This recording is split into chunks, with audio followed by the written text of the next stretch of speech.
নমস্কাৰ দেই সকলোকে, গুড নাইট। এতিয়া মই বনাব লৈছোঁ ডিম সিজাই পেলাই লৈছোঁ। এই ডিমৰ এয়া অৱস্থা, চব ওলাই গ'ল নহয়।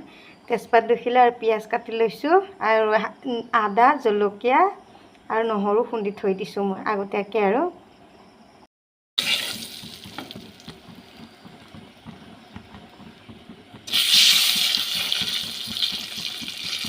দালিত তেল মাৰিছোঁ, দালিতে আলু দি দিলোঁ। এই কেৰাহীটো অকণমান ৰঙা হৈ আছে। মানুহজনে ডিম আনিছে, পথাৰৰ পৰা আহিছে আৰু ডিম আনিছে, আনি পেলাই কৈছে কালিয়া বনাবা, ডিম বাখুৰ আনিছোঁ এনেকৈ কৈছে। মই কালিয়া চালিয়া নাজানো, মই নিজৰ ষ্টাইলতে মই বনাওঁ, নিজে যেনেকুৱা পাৰোঁ তেনেকৈয়ে বনাওঁ। এনেকৈ তাৰপিছত কৈছে বনোৱা, কেনেকৈ কালিয়া বনাই মোক জনাই দিবচোন, মই নাজানো, কালিয়া খায়ো পোৱা নাই, নাজানো। এই ডিম তৰকাৰী, ডিমৰ দম বনালে মানে ডিম তাতে গোটা গোটা দি দিওঁ, আমলেট এইবিলাকে জানো।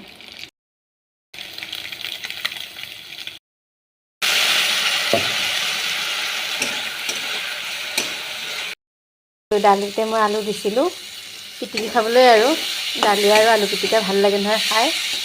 অকণ ডিমতো দি দিওঁ, ঘন হ'ব তেতিয়া তৰকাৰীখন। মই ভাতত আলু নিদিওঁ, বৰ দিগদাৰী একেবাৰে বিচাৰিবলৈ কাৰণে। পিছত ভাঙি চিঙি একে টুকুৰা টুকুৰা হৈ যায় যে আলু, বিচাৰি পাবলৈ টান মানে, সেইকাৰণে দালিতে দি দিওঁ।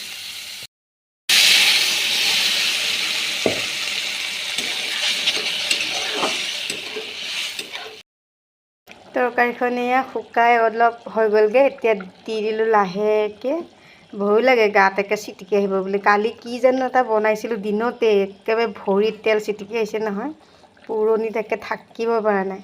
সেইকাৰণে একেবাৰে ধুনীয়াকৈ এৰি দিছোঁ আৰু আস্তেকৈ, যাতে ইয়াত পৰাগৈকে। কালিয়া হৈছেনে হোৱা নাই জনাব দেই। মোৰ নিজৰ ষ্টাইলত বনাইছোঁ আৰু কালিয়াখন। কোনে কেনেকৈ বনাই নাজানো, জনাব অকণমান।